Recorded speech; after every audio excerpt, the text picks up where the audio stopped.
Salutations tête de nage, je suis le chef et bienvenue dans cette review de l'épisode 98 ou 99 de Dragon Ball Super. Oui, j'ai encore eu un trou sur le nombre de l'épisode. En même temps, on est presque à la centaine d'épisodes, je pense qu'il est tout à fait humain de se tromper. Hein, ou alors faudrait que je vérifie une dernière fois avant de tourner.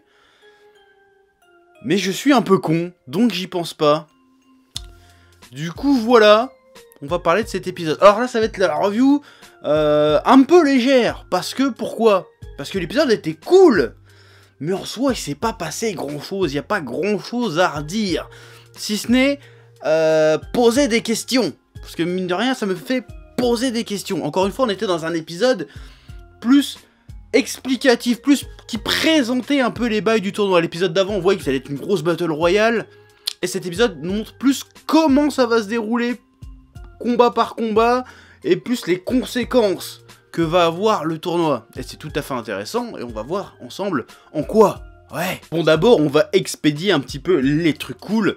Évidemment, un épisode full baston, c'est sympa, c'est cool, même s'il y a pas mal de séquences qui ont été réutilisées d'anciens épisodes, mais bon, ça arrive dans tous les animés, c'est pas si grave que ça, on n'a pas vu grand chose de nouveau finalement, on a découvert les personnages de l'univers 9 rapidement, qui étaient tous plus ou moins animaliers, qui avaient tous plus ou moins une petite technique particulière, tout à fait ou plus ou moins sympathique, donc ça c'était bien, c'était du nouveau, c'était du frais, c'était pas juste ça y est on arrive, on balance des boules de ki et puis on tape comme d'habitude. Là on a enfin un peu de neuf au niveau des combats dans Dragon Ball, même si c'était pas ouf malade, mais quand même, hein, le fait que Goku et Vegeta se mettent une petite armure d'aura pour se protéger contre le poison, c'est plutôt bien vu, et en plus ils disent que c'est une stratégie qui a été élaborée par Gohan lui-même, donc ça c'est pas mal. Évidemment, Goku feat Vegeta contre l'univers 9. C'est cool, hein, le final Kamehameha à la fin. Évidemment, ça fait plaisir aux fans. Hein, évidemment, c'était cool. Évidemment, j'ai eu mon petit frisson. Je suis oh putain, c'est sympa, c'est cool. D'accord, ok. Mais en soi, c'était pas non plus ouf malade. Ce qui était intéressant, réellement, dans cet épisode, hormis le fait que Goku Vegeta à eux deux niquent un univers comme ça, mais bon, ça c'était prévisible. En fait, je les ai pas sentis en danger. C'est encore un peu la réflexion que me faisait l'épisode d'avant. J'ai pas senti le danger immédiat.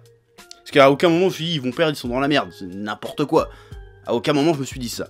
Mais, et je vais y venir, ce qui était intéressant dans cet épisode, où là où le danger immédiat arrive enfin, ce qui conclut ce que je voulais dire quand je parlais de que ça introduisait un peu les bails du tournoi, cet épisode conclut ça. L'univers 9 est effacé directement. Et ça, je le voyais pas venir, parce que je me suis dit, vu la taille des gradins, vu que les mecs, quand ils tombent dans le vide, bah ils meurent pas directement, mais ils reviennent dans les gradins simplement, et que Zeno coche son bingo des participants, j'ai dit, bon, ils vont se faire niquer, mais seulement à la fin du tournoi. Et en fait, non, c'est la sentence est immédiate, hein, la sentence est irrévocable, comme dirait notre ami Denis Brognard. Et ça, j'ai été surpris. J'ai été surpris parce que ça a été fait d'une manière assez sobre, mais en fait, c'est tellement sobre que ça devient assez cruel finalement, parce que tu vois deux gamins qui sont en train d'effacer des milliards de vies en 2-2 comme ça, et puis c'est montré comme un jeu. Il y a une espèce de malaise avec ce décalage-là finalement. C'était un peu comme à l'époque, quand tu voyais Majin Buu qui rigolait en transformant les gens en bonbons et en bouffant des villes.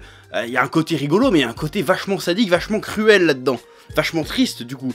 Vachement assez traumatisant. Moi quand j'étais petit, il m'avait assez traumatisé Buu quand il bouffait les gens. C'est rigolo comme ça, mais en fait tu te rends compte du truc, c'est un truc de psychopathe. Je pense qu'Akira Toriyama est un peu un psychopathe dans sa tête. Enfin bref. Donc là, sur les deux derniers épisodes qui nous présentaient le tournoi, on avait l'impression que ça allait être bon enfant, que ça allait être vas-y on rigole, vas-y on découvre des personnages rigolos, oh regarde un loup rouge et tout. Et en fait, à la fin de l'épisode, on nous dit, en fait non. On n'est pas là pour déconner. Là, il y a des milliards de vies en jeu. Ça rigole plus. Déjà, tu le vois direct au ton des 2 dernières minutes de l'épisode. Juste après l'effacement des univers, tu sens qu'il y a une tension qui arrive. Qu'il va y avoir des sales bails. Des très sales bails. Même le regard que Goku, il balance au grand prêtre. Et le grand prêtre qui le regarde fait « Eh ouais, mon gars, on n'est pas là pour déconner. » Tu te dis « Ouf !» Ça va être méchant. Et du coup, bah, je sais que déjà qu'il y a plein de théories qui arrivent. Oui, le grand prêtre, en fait, c'est un méchant, et les anges aussi. C'est vrai que ça aussi, ça m'a marqué que l'ange de l'univers 9, il en avait strictement rien à foutre que l'univers 9 soit détruit. Tout ce qu'il a fait, c'est un petit rictus, genre... On dirait, on aurait dit presque que c'était limite prévu.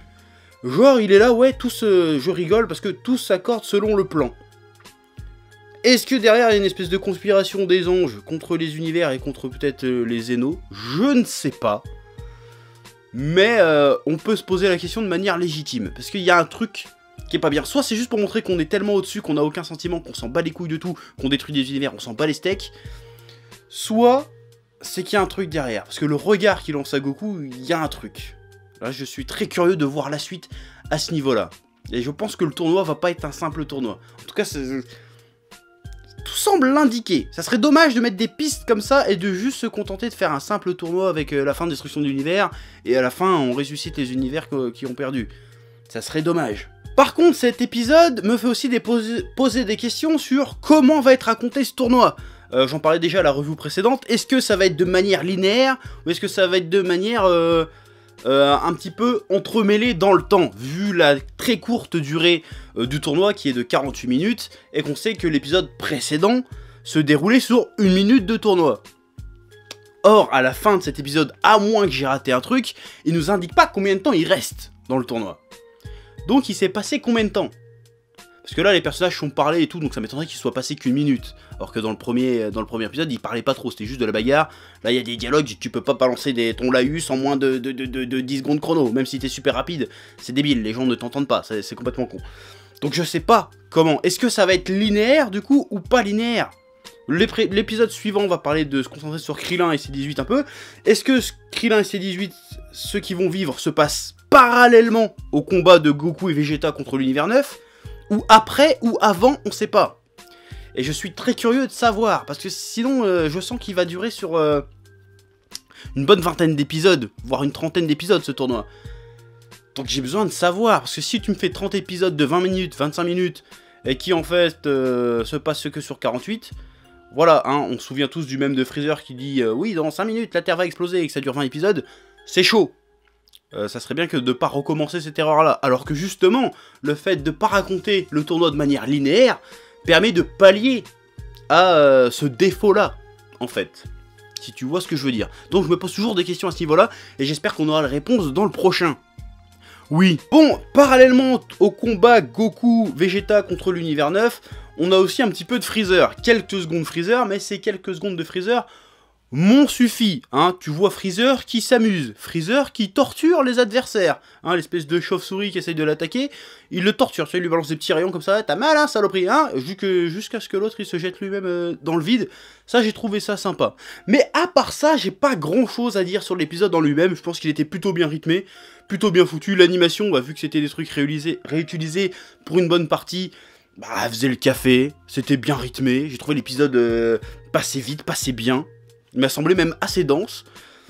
Voilà, que rajouter de plus si ce n'est que putain, il faut que je vois la suite parce que ça me fait poser tellement de questions. Il y a même Krillin dans l'épisode suivant, j'espère qu'il va briller.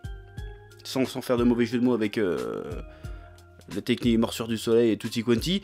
Mais voilà, parce que moi qui j'ai des grosses attentes sur Krillin, bon, il va certainement perdre à un moment donné parce que ça reste Krillin, mais je veux que ça soit héroïque. Je veux qu'on se souvienne du passage de Krillin dans ce tournoi. Voilà. Bon, voilà, c'est tout ce que j'avais à dire sur cet épisode. J'avais dit que ça serait une review un peu légère, mais on m'a tellement cassé les couilles depuis ce week-end pour que je parle de cet épisode. Bah j'en parle, voilà. Mais après, il était pas ouf malade non plus. Si ce n'est les dernières minutes de l'épisode, qui étaient vraiment très intrigantes et très prenantes. Parce que c'est pas tous les jours que tu vois des univers effacés comme ça, même les personnages ils disparaissent comme ça devant lui. Ok, là il se passe quelque chose dans Dragon Ball. J'espère qu'ils vont continuer sur cette lancée-là et qu'ils tiennent le bon bout. Voilà. Donc je te dis maintenant, à bientôt. Ouais. Mais avant de partir, le petit instant auto-promo. Comme d'habitude, tu commences à être habitué. Hein.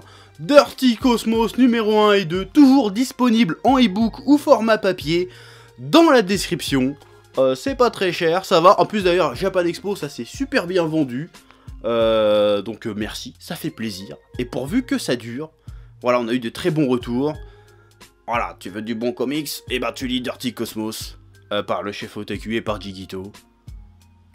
Et voilà. Maintenant je te dis, balance des commentaires, abonne-toi, partage, tutti quanti. Et maintenant moi je m'en vais. Peace.